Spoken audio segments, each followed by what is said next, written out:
Hello. It's so good to be here. My name is Ramel London. I'm a presenter on Capital Extra. I was actually a RISE committee member at Global, which was such a privilege to work with the team, just helping focus on diversity and inclusion. That was an amazing perspective for me as a presenter to be a part of that. So I love that. And today, I'm so excited that I get to host a special edition of Meter Matters with our sponsors, Global. Now, let's talk a little bit about Media for All, which was set up in 2017 by one of outdoors heroes, Naren Patel.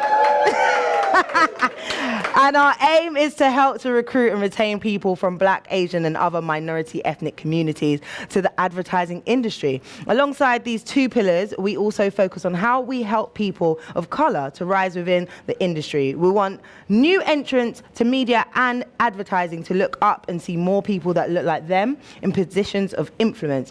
Unfortunately, this is not the case, and there is still work to be done. But it is exciting to be here in person today, which feels amazing. To have you all here so that we can all speak openly, honestly, is really important and really exciting, especially for Black History Month as well. We are still some ways to go in driving the equitable world for Black people, which is why it is important to keep driving for change. Something both Media for All and Global are passionate about making happen. Now, as the focus on DE&I becomes an absolute priority in this session, we're hoping and honing in on the experience of young Black women to be positive.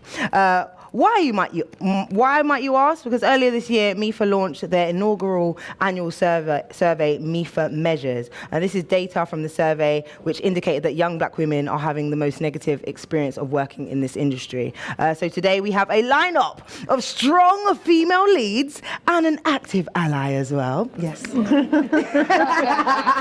that? Me? You can be a strong female lead too. They are all here working to uplift and improve the experience of Black women and people of colour in the industry today. This, of course, is a safe space, but there may be things that we discuss that may be triggering. If you need emotional support following our panel today, NABS have an advice line that is open to anyone in the industry. They have a phone number, which is 0800 707 6607, or email support@nabs.org.uk. All right, are you ready to meet our amazing panel? Yeah, that was the call and response I was expecting. Thank you. All right, amazingly. Do you know what? I feel like it's better that we allow you all to introduce yourselves and your roles. So let's do that, shall we? Hi, my name's Aminata. I work at Accenture Song as part of their new business and marketing team. And I'm also a Lollipop mentee, which has just been a really great experience. Love that. Give her a round of applause. Hi, can you hear me? Yay!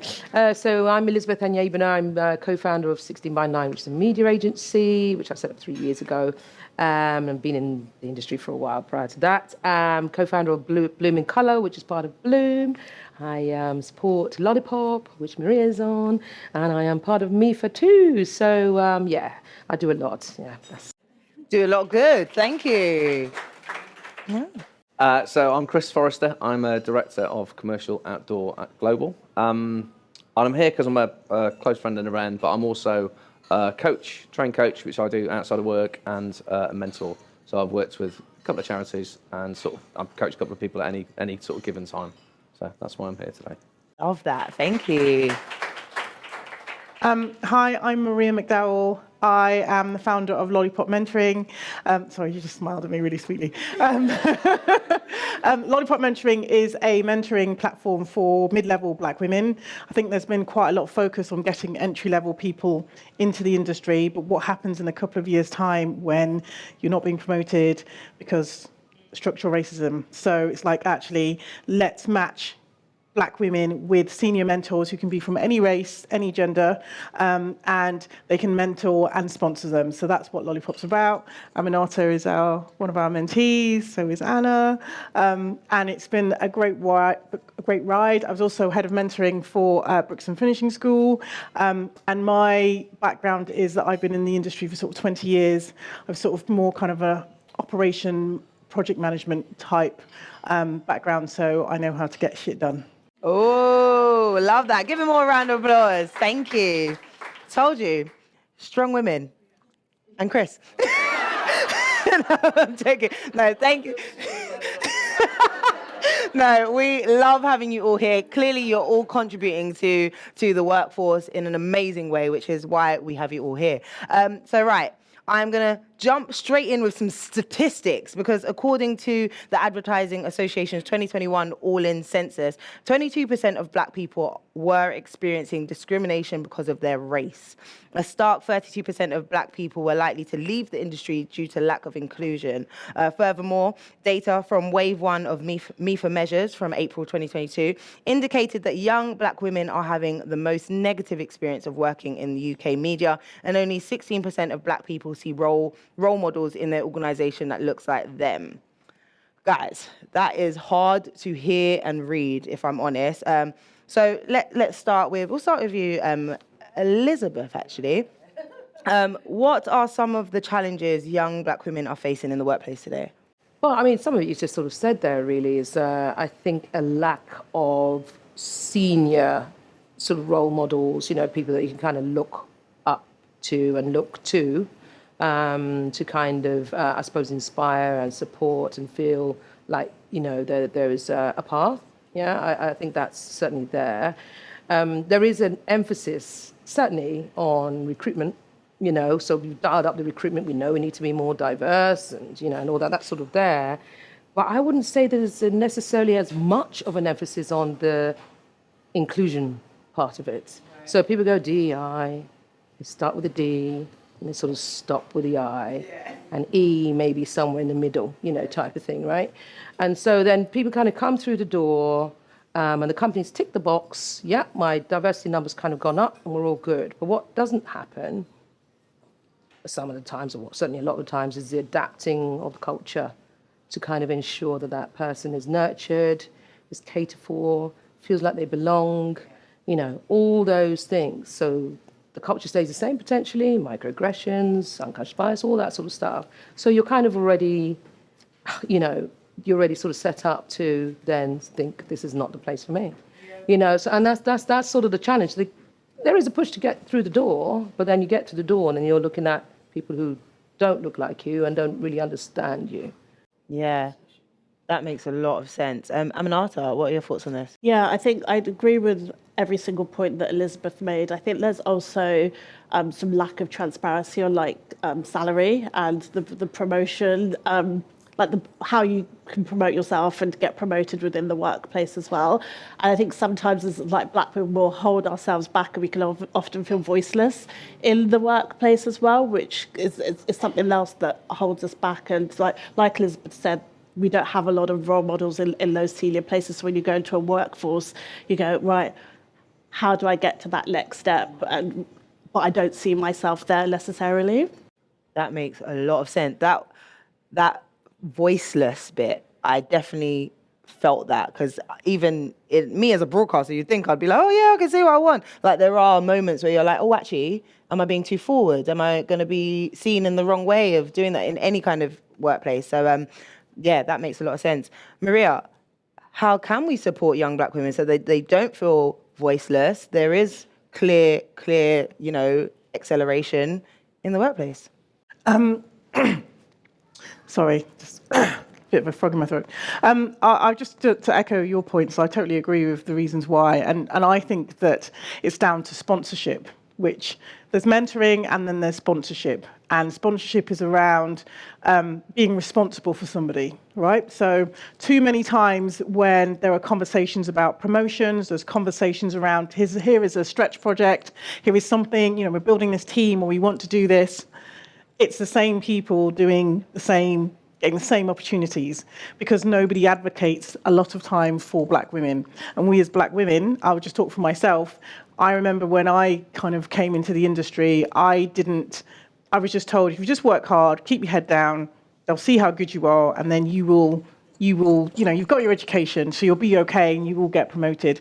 And then when it doesn't happen, it doesn't happen. So my kind of career changed when somebody decided to sponsor me and somebody decided to mentor me and decided to go, no, I think you should go for that job. I'm going to have that conversation behind your back. I'm going to say, to your point about money, he said, look, I think you should go for this job. This is what they're paying. Go in and ask for X. Really? That's like, 15 grand over what? You go and ask for that, and I will advocate for that. So people need to take, enough of these, oh yeah, let's just get some, chocolate in on the junior levels, and then leave it. Enough of that. Advocate for, sorry, I'm a little bit straightforward. But, enough of that and go, right, I am responsible for you, you, and you, and I'm going to make sure, because you're good at your job, that if you're not at that level, I'm going to make sure that you're at that level, and I'm going to have those conversations so that you get promoted. If you aren't at that level or you don't want it, then fine. But I'm going to make that commitment, and I think there needs to be more of those people out there that has those conversations and are happy to put their neck on the line for you, for black women. Wow, well said. Thank you. Chris, you've mentioned that, you are a champion, you're a coach, and you like to encourage people a lot as well. So the same for you. How do you, as an ally, think there is a way to support young black women as well? I actually agree with that. So sponsorship's quite powerful. It's more powerful than a sort of mentor. Mentor's great, but a sponsor has a different role. I've read quite a lot about it. I read quite a lot anyway, but given I was doing a panel, I've sort of read some uncomfortable truths. You've just read some of them, and there's a few hard-hitting reports out there. Probably a program. I'm quite a fan of programs. Don't leave anything to chance. So if you set up a program and you follow a program, I think it would work. I think one of the things, I like to treat people equally. I think I'm pretty fair, and my approach is everyone has a fair chance, everyone is equal. But then the more you learn, I'm neurodiverse, the more you learn is sometimes actually you have to treat people differently in order to give everyone an equal chance.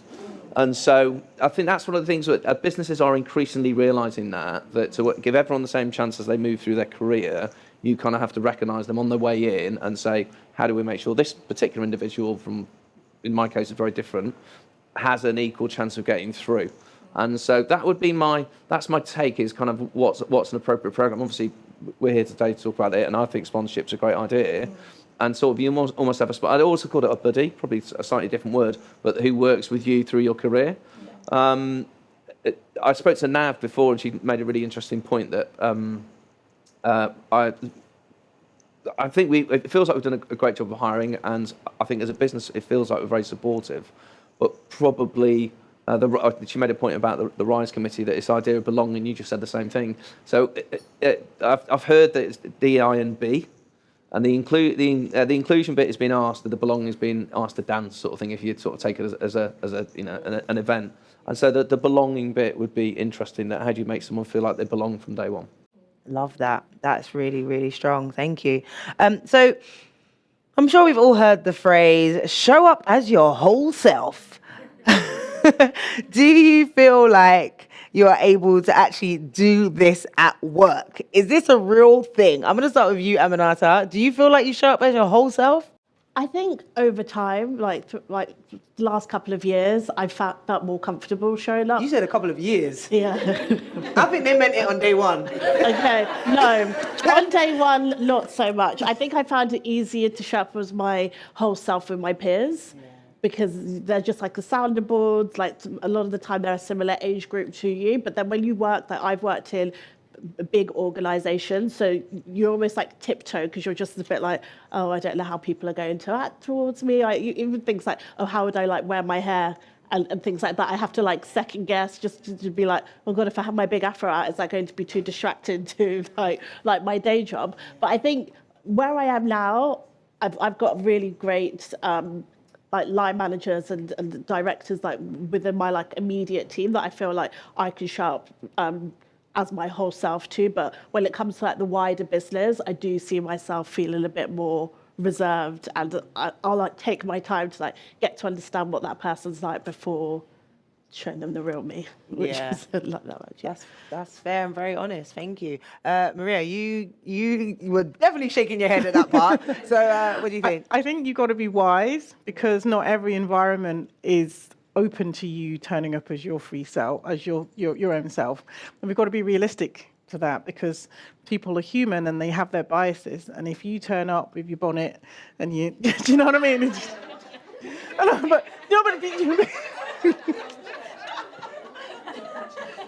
But if you, I remember being in uni, and my friend was just taking out her hair, and there was a big pile of hair there, and I was like, wow, Time and place. wow. Yeah. I'm still in awe of that. But just to kind of just kind of be serious about it, it depends on where you are and the company that you're in, because everyone will say turn up, and then they have their biases. Well, I'm not really sure if they're quite right for. I don't know, something about it that's just not quite. So you have to be wise about it, and you have to be honest, and you have to go, right, what do I want? I want this promotion. Can I be my full self? And should I? Because this is 2022, and unfortunately some of the stories that I'm hearing it's not great.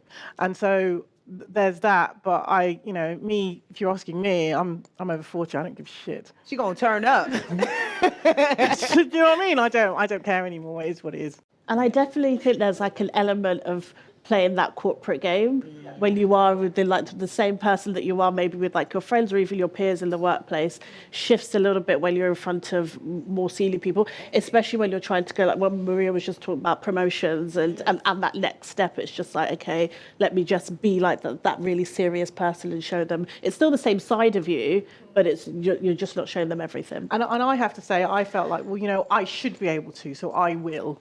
Yeah. And that doesn't always play out as well. And that's why you need somebody, you need a mentor, you need somebody, another black woman to go, yeah, maybe try this, try that, try the other. I think that's quite important. You've hit a really, really key point.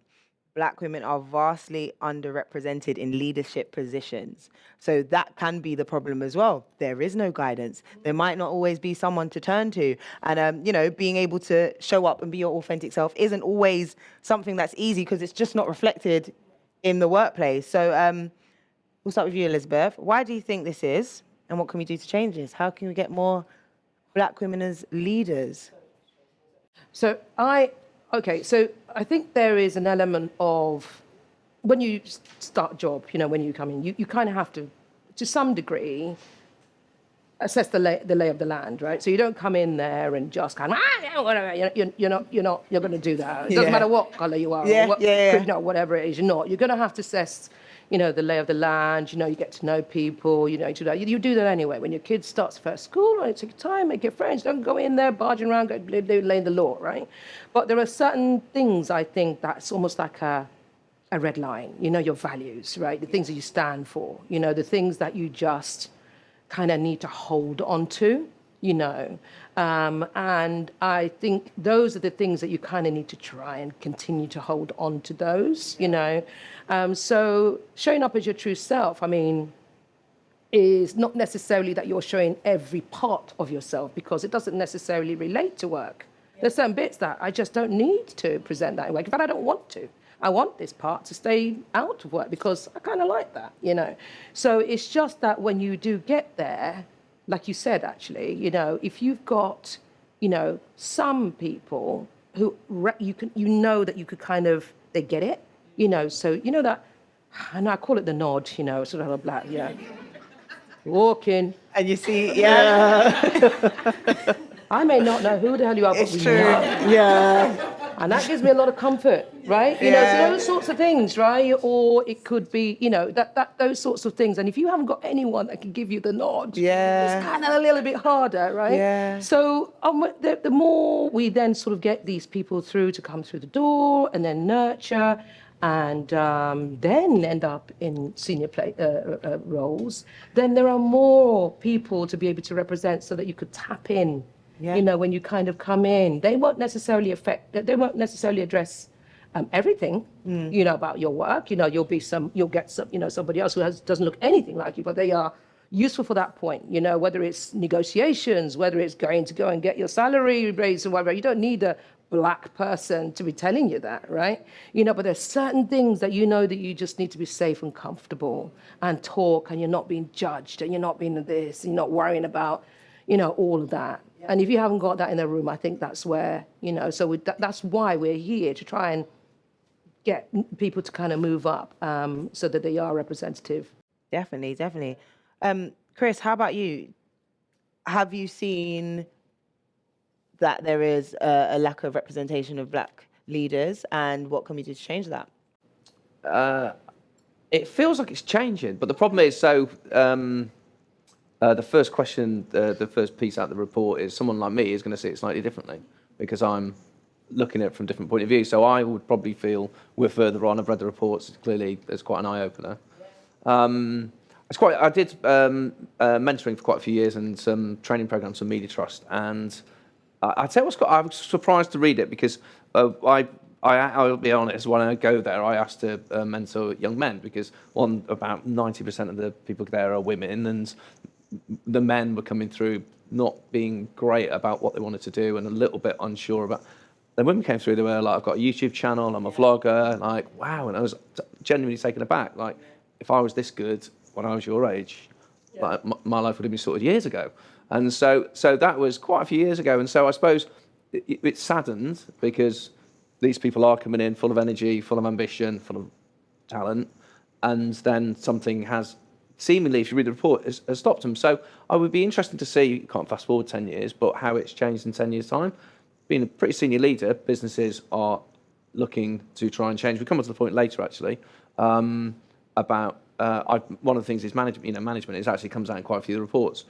The reason why you stay in a business is your manager, and the reason why you love your job is your manager, and the reason why you leave is often your manager. It's not the only reason, but it's quite high up. And so at Global at the moment, we've got a big manager training program looking at all aspects of management, because actually that is your day-to-day touch with the business and your day-to-day contact with the business. And if you've got a great sponsor, that's brilliant. But if you've got a great manager, that's even better, because the sponsor will dip in and dip out, and they will be there's actually the managers there every morning and every day.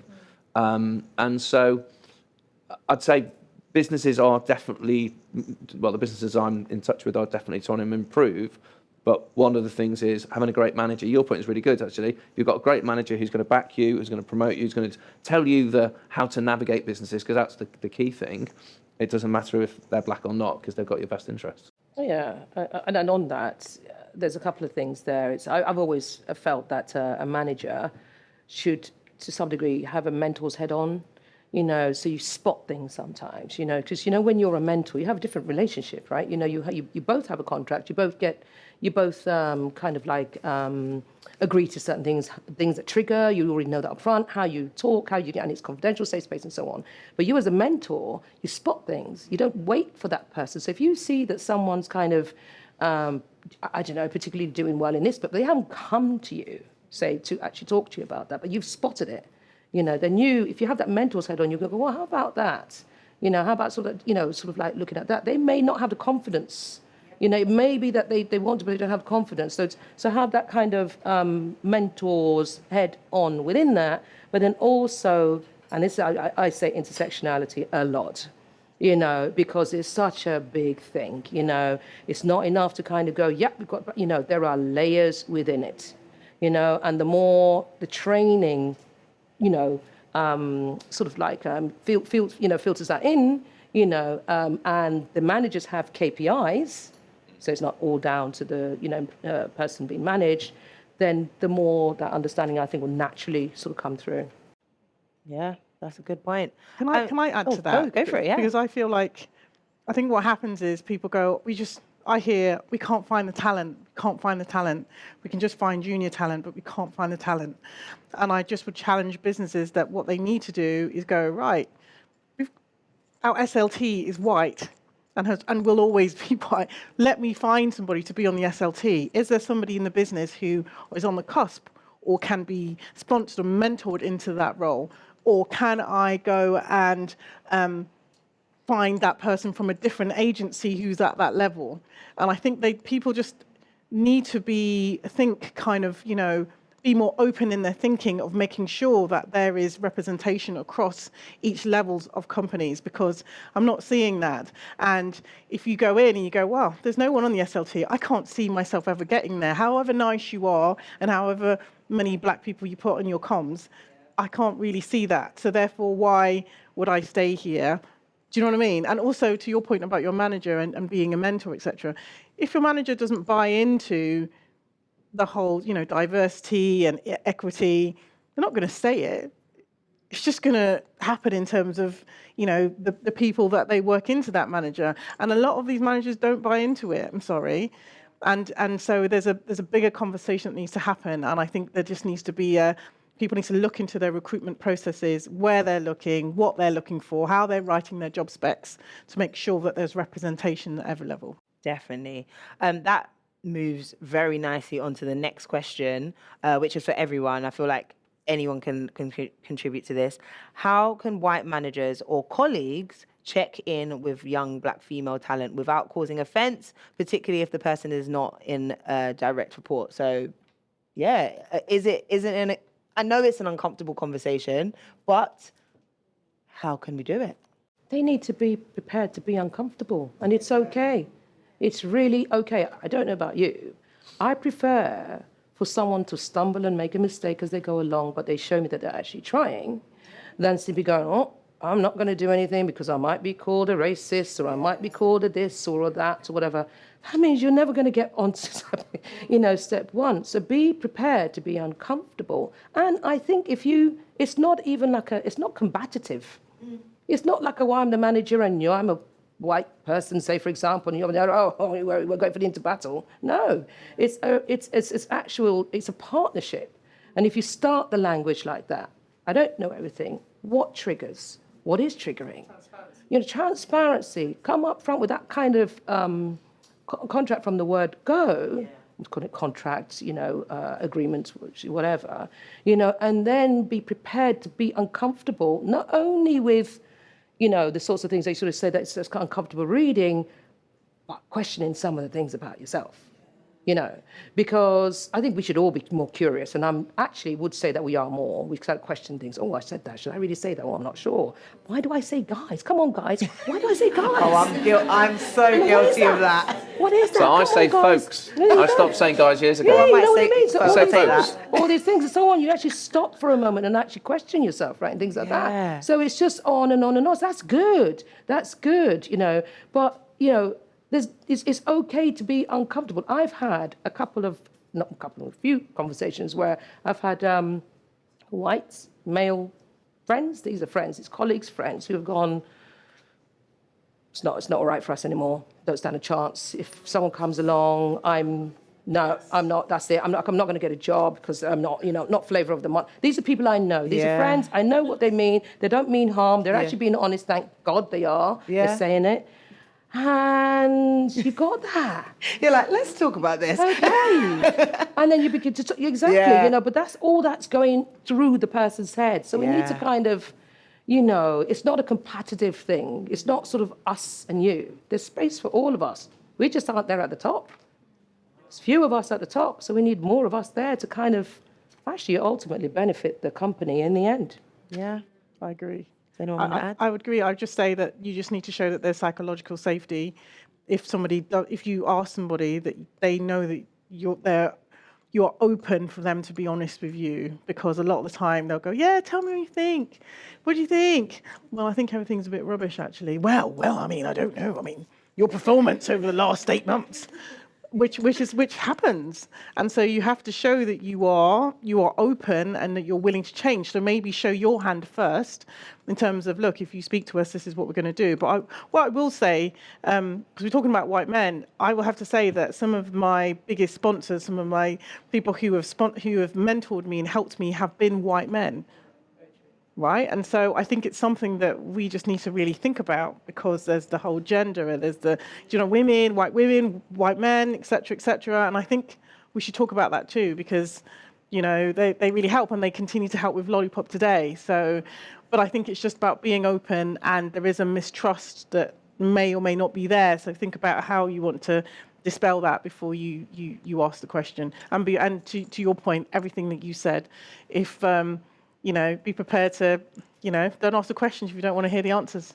Yeah, I also think that be really honest and true to yourself and to the black women that you're talking to, and also be consistent. Like, don't wait for it to be like a BLM movement or something that's really tragic just to check in. Yeah. Like, you have to, in order to be like authentic, you have to keep putting that work in and checking in all the time. So because then if you just wait for another BLM moment, then it just looks really fake and performative, which is what you don't want, and you will never be able to build that trust or get people to open up to you. Definitely. That's a very good point. Okay, so as coaches you want and to add? mentors. Oh, did you want to add? I'm so sorry, Chris. Do you know what? As a white male manager, we probably should have started with you, I was Chris. quite thankful actually you didn't come to me. He was like, moving on. So that question. Try to have your back. Yeah, thank I you. was trying to be the ally. I was being the ally there. That question wasn't there until I had a conversation around. So it's very tough, I would say. It is quite. I think I'd put it back on the business. Careful what I say, because my boss is over there. But the more you can have it as a value. I'll tell you what. I'll answer it slightly differently. I was in a training program the other day, and I never knew this, but I heard that in the army, at any level, trainers here somewhere. At any level, you can ask someone else to check their gun. Mm-hmm. So if you can go up to a major and say, "I need to check your gun," and he or she can't say anything about it. They're totally respectful of it. Now, because it's their part of their values, as in we're allowed to check on each other because we always need to be.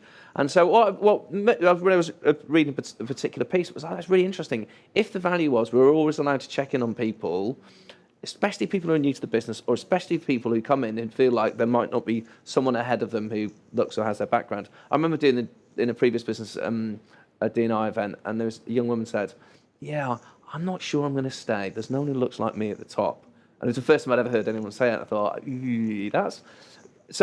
that's one of my things. Can businesses make it just a bit more acceptable rather than say we are going to go and ask black women? Because then it becomes a bit like, I'm sick of people asking me. Then it just becomes we're going to check in on each other. And actually, you might have black women checking in on senior management. I've got my team quite often checking on me, and we sort of check in on each other. So if it becomes we are okay doing that, a bit like the army have done, as in we can check on each other's weapons, then it becomes a kind of a norm. Can you imagine going up to a black person and say, "Can I need to check in on your gun?"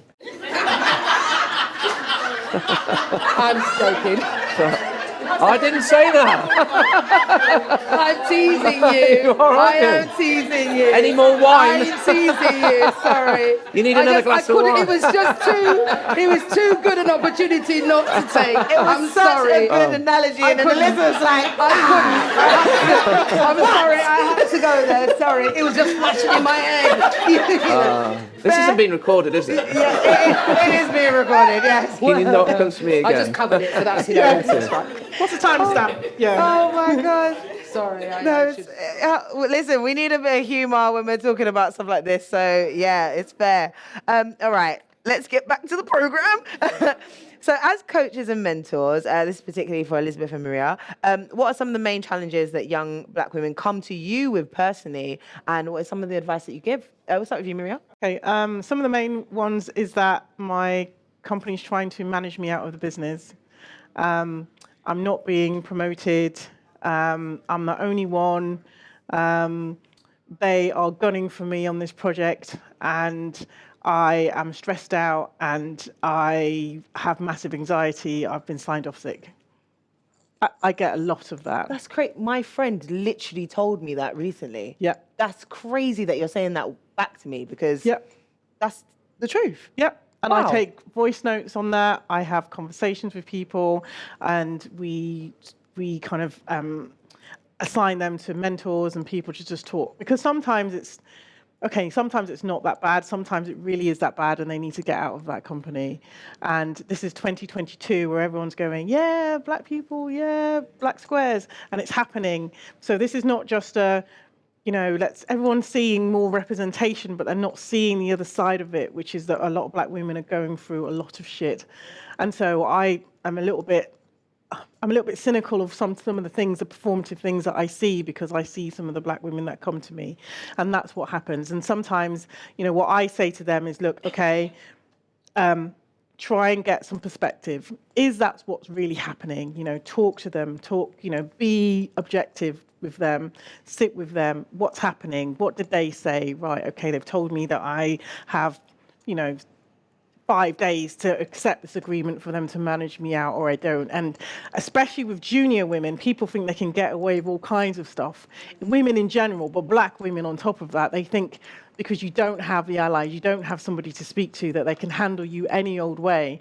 And it's very important that we nip this in the bud, because you might be okay, you might get through that and think you're unscathed, and then later on in your career something else happens that triggers that, and you feel, oh my god. And we're all human, and we're women first and black women after that, and that's the kind of stuff that I get. And I get, let's just calm down, let's see who in our network can support them and sit with them in that, because sometimes we just need someone to just do that. Do you know what I mean? And it's okay. And I feel quite emotional about it. I just tell them, because what they're feeling is real. They're not going mad because they can't speak to their colleague who's next to them.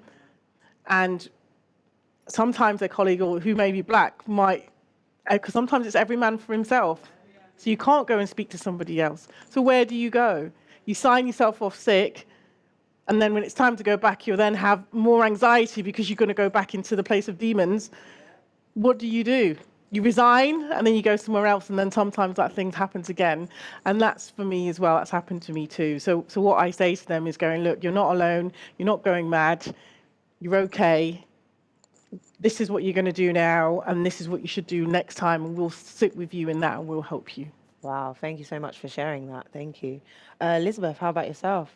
So yeah, certainly all of that, it's lonely, you have sort of situations where you've got someone who's maybe experienced racism from a client, and there's no ally in the room who's stepped up to do anything about it, or a microaggression, the hair, angry woman, black trope, that is always there. So they sort of suppress and sort of like, kind of like aren't really their true self.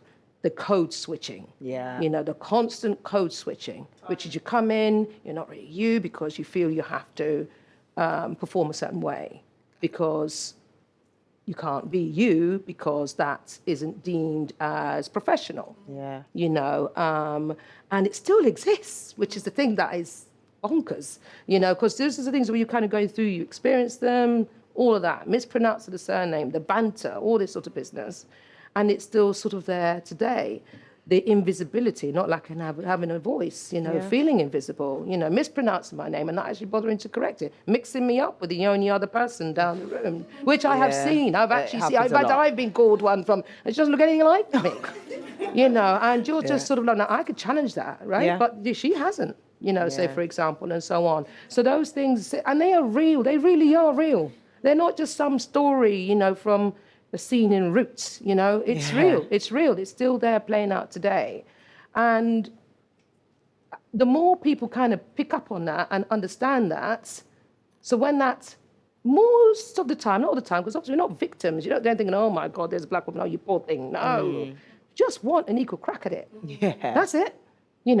But these things are there. So it's a very lonely place. It's very, very lonely. Lack of confidence. It's hard. And then you've then got all the other cultural issues that may or may not be happening because of just the kind of, the kind of background you got, right? So that's kind of what certainly comes through still. Which I find actually quite saddening, actually. Because you feel that you've done your time and you've kind of paved the way a little bit for the other person to kind of maybe, for it to be easier. So when someone's telling you the same thing, like, that's okay. So we haven't really moved along as much as I thought. Very hard to hear. Very hard to hear. Well, I think it's important that we raise awareness of spaces that you can share openly. MEFA are launching MEFA Circles. This is a space for black women to share their experiences and gather data and in-depth on how the industry can support black women better. But what more still needs to be done in this area? This is an incredible platform and space, but actually, let's be honest, whose responsibility is it to make sure it happens? And this is for all of you as well. White people and bosses. Okay. I think, because, I think it's for white people to say to other white people, this this is really not right. This is what we need to do. But sometimes I feel like the script is flipped, and we end up being responsible for educating everybody on not being racist. Very But true. it's like the okie doke, right? Yeah, Right. very true. And it should be them. And I think if I personally believe if you didn't want racism, it wouldn't be there. Fair. Oh, we'll go along. So yeah, I agree. Businesses probably first. So we talked about various different programs. So I think that helps. I do think there's a bit about talking about stuff or helping. Like as I said, I've read quite a few reports. Quite a lot of it's new to me. I read quite a lot. I read Right. lots of newspapers and I'm quite an avid reader. And so if it's new to me and I'm sort of looking for stuff. So I think businesses probably have a responsibility for explaining things. As I've said, when people enter the business and you treat people differently in order to provide everyone the same opportunity, I think just as this isn't my business is very good, but I think on the whole, as business communities, we can be much better at explaining things. I think there is a bit of fear. I think we are scared of saying the wrong thing as business leaders, as companies. Your point is very good. I think it's this, I read a piece in Forbes, and it was the 6 things about being an ally was that don't say nothing for fear of saying the wrong thing. So I'd say that's pretty true. It would be great if people feel like they could then push back on a business when they feel that it's not working, rather than leave. I think that's one of the maybe at the moment it's a symptom of it, and maybe that will change in time as businesses lean in or find ways of making it easier. Then in turn you can reciprocate by kind of saying you're getting this wrong. I'll stay, but can you make changes rather than just leave? Because I think that's probably a lot of businesses will say at the moment they find great young talent leaves and they find out when they've left what went wrong. But then that is, let's face it, the business responsibility to find a way of enabling those conversations. Definitely. Yeah, I agree. I mean, definitely networks outside, so partnering with, sponsoring, associating with, so MEFA, the likes of MEFA or Bloom or Lollipop, where maybe the business might not necessarily have everything in there, or, the staff don't feel that they need the space outside, but it's endorsed as in you encourage, the members of staff to actually, be in these sorts of spaces as well as the ones inside, right? So I think that's something to kind of do a bit more, because businesses can put their hand up and say, we haven't quite got it right. Okay, we may not be able to get in a whole team of people to kind of make it right. Yes, of course, you can, look at consultants and things like that to try and do that, but you're still looking at kind of like a, sort of like a five-year plan type thing. And in the meantime, what's this person doing, right? So, these sorts of groups there that can kind of help and inform is almost like a quick win, really. You can have non-exec directors, although I do feel that they need to be paid and not paid, but okay, there you go, so to at least get them on board who can kind of consult and help and so on in that way. And I think the other thing to just remember, I said this sort of before, is yes, we have the stats that we have, but allies come in different guises and different forms. I'm an ally, as well as being part of a marginalized group. So we need to help ourselves. What we don't want is white saviors. Yeah. Yes. We don't want That's that. fair. We want to help ourselves. So when we get into that space, we make sure that we haven't actually pulled that ladder up, and that we are challenging. So there's another one kind of comes in, and the more we're in, the more we can kind of, challenge as well as educate. Do you know what I mean? When you say what's the difference between an ally and a saviour? So I think I know. But yeah, so a saviour is sort of like someone who basically thinks that, I'm just going to come and have to fix it all. Oh, you poor thing. Right, okay, I'm going to come in and I'm going to do this for you, doing this for you, this for you. You're not actually looking at me on the same level. You just come in, you think you can sweep in and just, there's sort of like hierarchical, that sort of, exactly. It's come with sort of like, you victim, you poor thing, I will, here you go, there, and you're not really seeing me. And they will colonialise and monopolise the whole thing. And then take it on, I'm here, look at what I've done for these people. And then if you look at the structure of what they're doing, it's actually pretty racist, because it's all very white racist. people. And they will never actually, those people never actually get to where they need to get to, because, you kind of keep them down here and you gatekeep and you make sure that they are just, Can I just one observation that I have, which probably may or may not be connected, but what I've seen is culturally there is a huge thing with race where people are very uncomfortable in terms of talking about it. And I had conversation with good friends of mine, the white women, good friends, and they're like, and I said, look, I run Lollipop. This is what is facing black women at the moment. And they're like, yeah, but, I don't know if it's to do with race. I think it's to do with, and the whole thing is always, yeah, but no, all the time. Yeah, but no. And I'm thinking, gosh, if I was from a different community and I was complaining about something else, nobody would ever go, no, I don't reckon it's that. What I think is something else. Nobody would do that. And it's a whole cultural shift, because I think, gosh, I know that you probably have a racist auntie or granddad, so you know that racism exists. And what I'm saying is not really, something that's really far-fetched, but you don't want to hear it from a black person. It's this whole, you've got a chip on your shoulder. And it's wild. And I think that businesses are a symptom of the society in which we live. And we're talking to a room of allies here.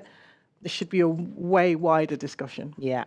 Definitely. Aminata, did you want to add to the point of who is responsible in helping us achieve more in supporting black women? Yeah, I think I agree with what everybody else has said, and I also think that it's important to be real and authentic and honest about what we don't have, but then what are the resources that you can tap into just to make it work. And to echo Elizabeth's point, we want to be in a place where eventually black people are in there, so we're all working together and opening doors for the people behind us. Because I think sometimes, they say not all skin folk is kin folk, because you do have people in the industry but we shouldn't also just rely on just because they're black that means they're going to help me out and things like that, and just be really honest and open with that. I think that's what you need, because people can tell from a mile off if it's all just saviorship and you're just doing it just because, and it's a tick box exercise. Show that you're really putting in the work and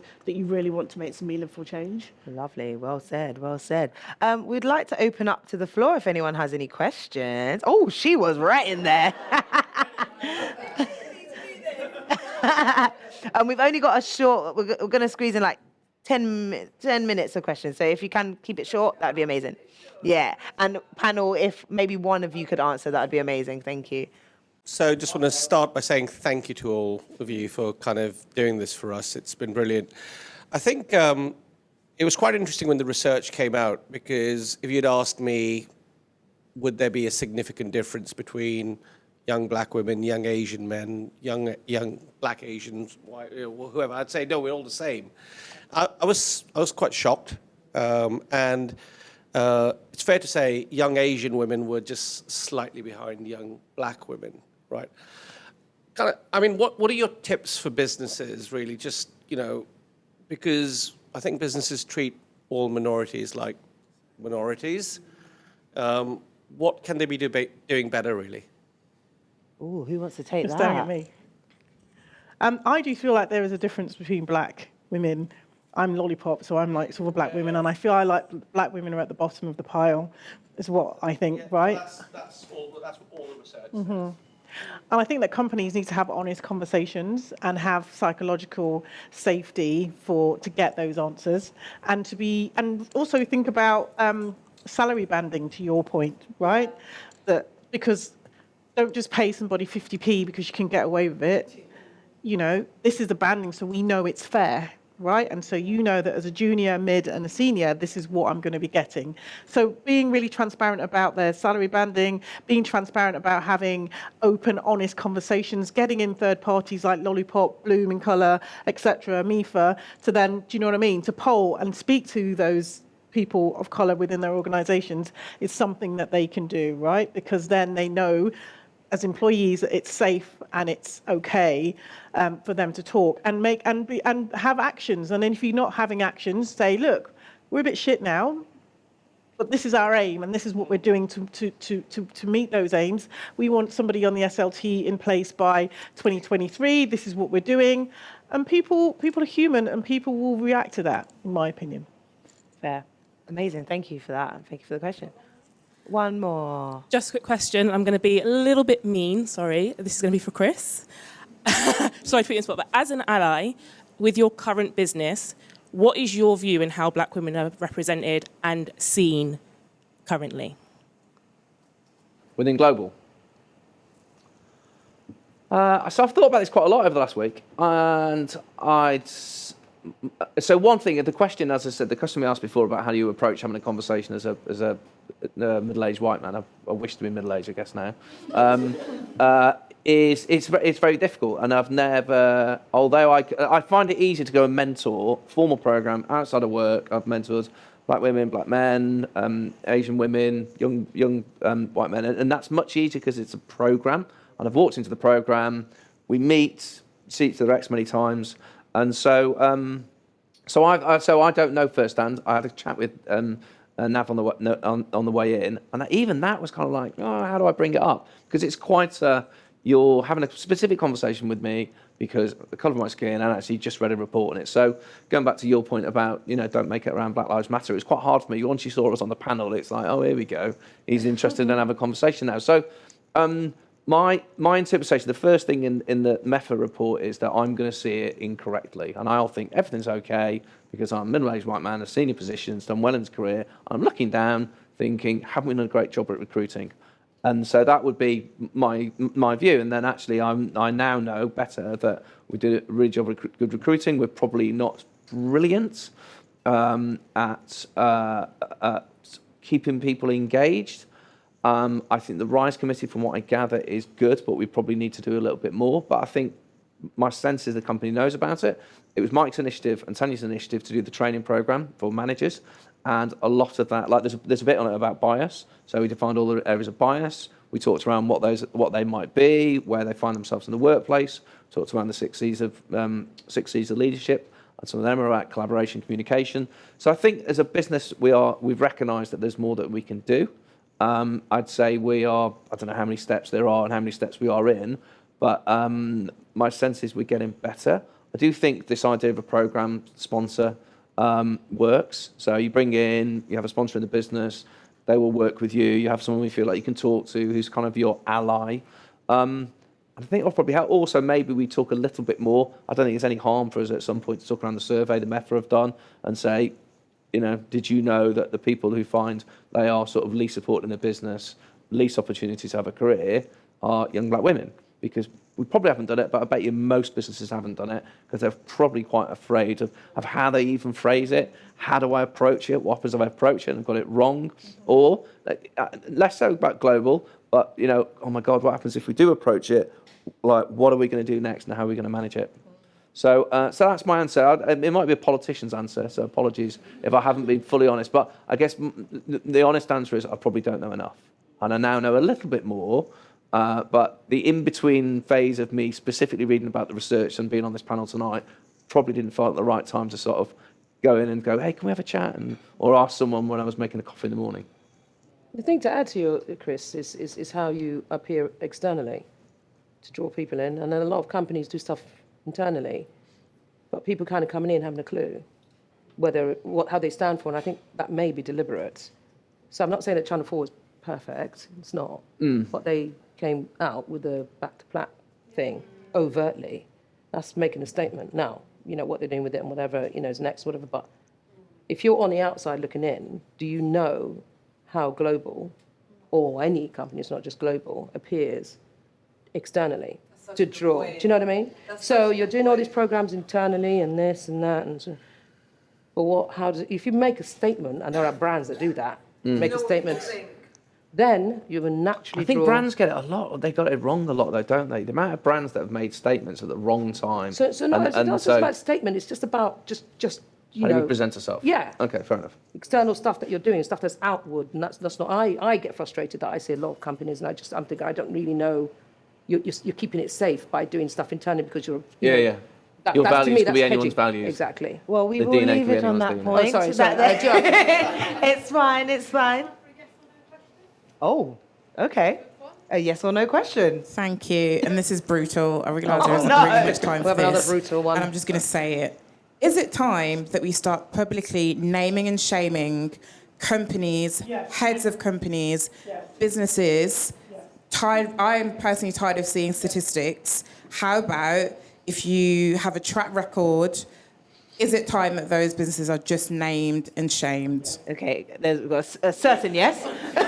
Chris, is it yes or no? Can I just do a slightly longer answer? That I do think we should have statistics and measure. So I think the gender pay gap should move on. The company I've just come from did. So statistics, yes. I would say no. Not because I don't think they shouldn't be called out, but unless you know the ins and outs of everything, if you're calling out someone, they might be on a journey. You need the company to be on that journey. Yes, but then they should say we're on a journey. Yeah, which is But what they say is they post the square. Yeah, exactly. Okay, but they post the square, So- and then they go, oh, right. No. And then... No, Does but if everyone have an answer? Yes or no? yeah, but I'd if you're agree calling with- them out, then Oh, we're split. So it's two yeses with a little bit of statistics. Yeah. A no. And a No. and a no. Yeah, do some more Okay. research. As we can see, it's not unanimous, and it is not an answer that we can answer today. But it sounds like You don't think they should do it? But this is the whole point of this event. It is about progression and talking about it and discussing the statistics, the findings, the conversation, the experience, and this is exactly why you have been an incredible panel, very thought-provoking. Can you give them a massive round of applause? Well. I really hope all of you have enjoyed this experience, learned something new today, and it's inspired a drive for change within our own ecosystem and all of our organizations as well. Let's continue to make positive change and empower the generations after us. Thank you again for all being here. We're going to have a little social time. We did run over a little bit, but please do stay. Nibbles, drinks, and our amazing panel. Thank you once again. Thank you. Thank you as well. Thank you.